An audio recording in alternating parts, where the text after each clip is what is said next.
Adam here with the Walser Automotive Group, and what I want to do today is take you on a test drive. So next to me here, I have a 2025 Mazda 3.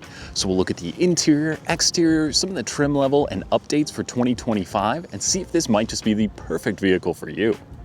All right, so now we're behind the wheel, the 2025 Mazda 3, and this is the Hatchback Turbo Premium Plus trim. So there's about 7 different trim levels, so it can get a little bit confusing, but there was some good updates for 2025. Now, one of those being when you used to only be able to get the base model in the sedan, you can now do that in the hatchback version as well. So a few other things, the carbon turbo will also be making a return, and there's a carbon edition for 2025. So that would be the non-turbo engine. That's going to be the polymetal gray. You can get the red interior. I think you can get wireless charging in that model, as well as the 18-inch wheels and the heated outside mirrors. So those are some pretty cool options there. Now, one other thing, the Bose premium sound system is going to be standard on the premium as well as on the turbo model. So we have that in this vehicle here today. So before we touch on too many of the specifics, let's put it in drive and we'll cover some of that stuff when we're out on the road. Now, as we put it in drive, it is an important note to make that this is a 6-speed automatic, but if you're looking at the front-wheel drive, you can still do a 6-speed manual. So that's a pretty cool option if you're looking to have a little bit more fun behind the wheel, feeling a little sportier. That you can certainly do, but it's not going to be offered with the all-wheel drive, unfortunately. Now, this one with the turbocharged engine, so there's going to be a 2.5, which is just a naturally aspirated motor, and then the 2.5 turbo. So this one adds about a 60 horsepower bump compared to the regular one, and it does make a pretty big difference. Obviously, that does come at the sacrifice of a little bit of fuel economy, but this one you're still looking at about 31 mpg on the highway, so pretty good mileage out of this little car with the all-wheel drive. Now, a few other things, let's start it on the exterior. So this is the Soul Red Crystal Metallic. It is Mazda's kind of flagship color.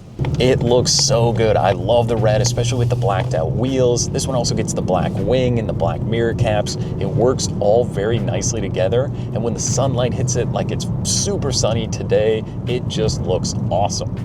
Now, a few other things, this particular hatchback or the sedan you can offer with pretty much the same different trim levels. Now, the Turbo Premium Plus is going to give you all of the goodies, so there's so much equipment in here. I mean, I think if you are looking for a great daily driver and you want all of the fun stuff, the Turbo Premium Plus is definitely the way to go.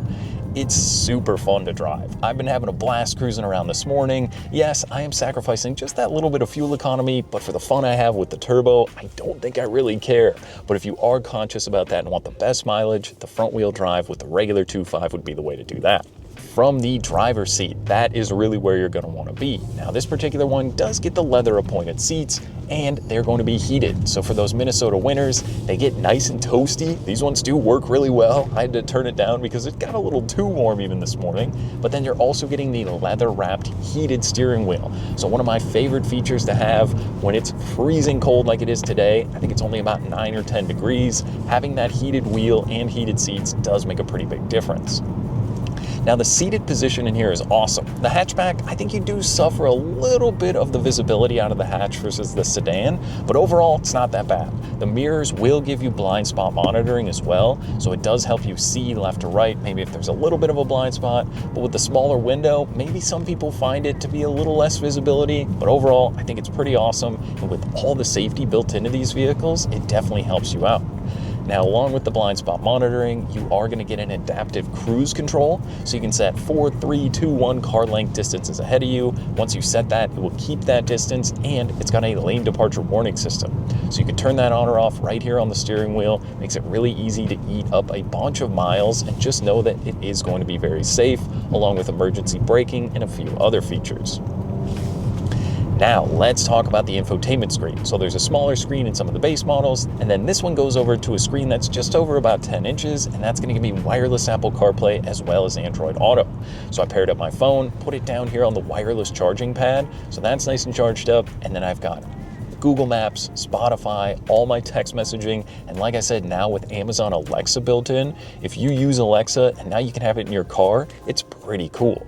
And that you can also use with the steering wheel controls. So I can click that, so you can say something, it will recognize that, whether it's making calls or doing a few other changes. That is pretty cool and also a very safe feature.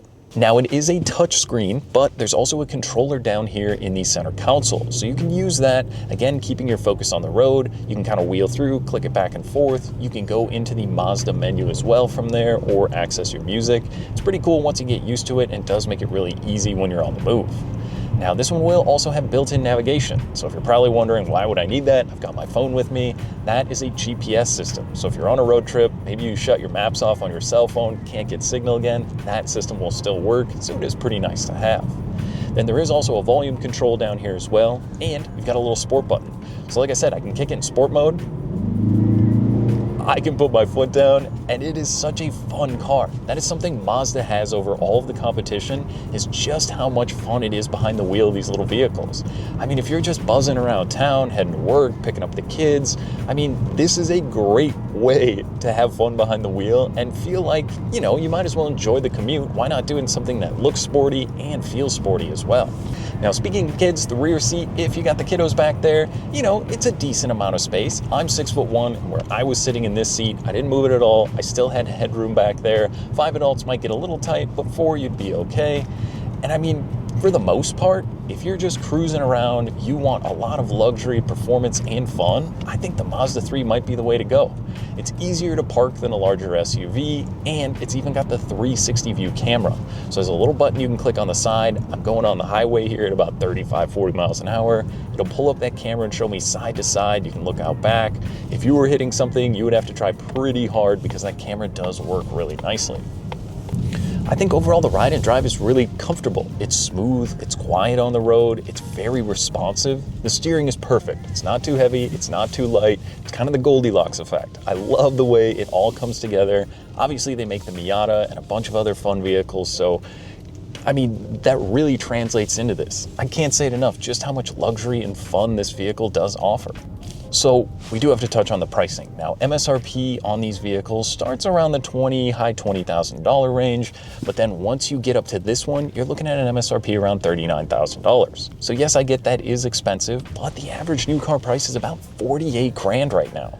So if you're getting things like the 360 view, the wireless Apple CarPlay, there's a Bose sound system in here with the sunroof up above. I mean, there's so much great equipment, leather heated seats. You can even do a remote start through the Mazda app. So there is so much you're getting for even less than maybe if you're going up to a crossover SUV, or if you want to get into a luxury car.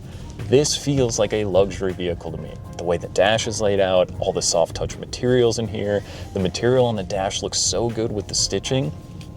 I think if you were in the market for even a crossover SUV, kind of a luxury car appearance, luxury interior, but you don't want to spend all the money. Maybe you're looking at German sedans and trying to justify that much. You're still getting a lot of that, plus a ton of fun to drive out of the Mazda 3.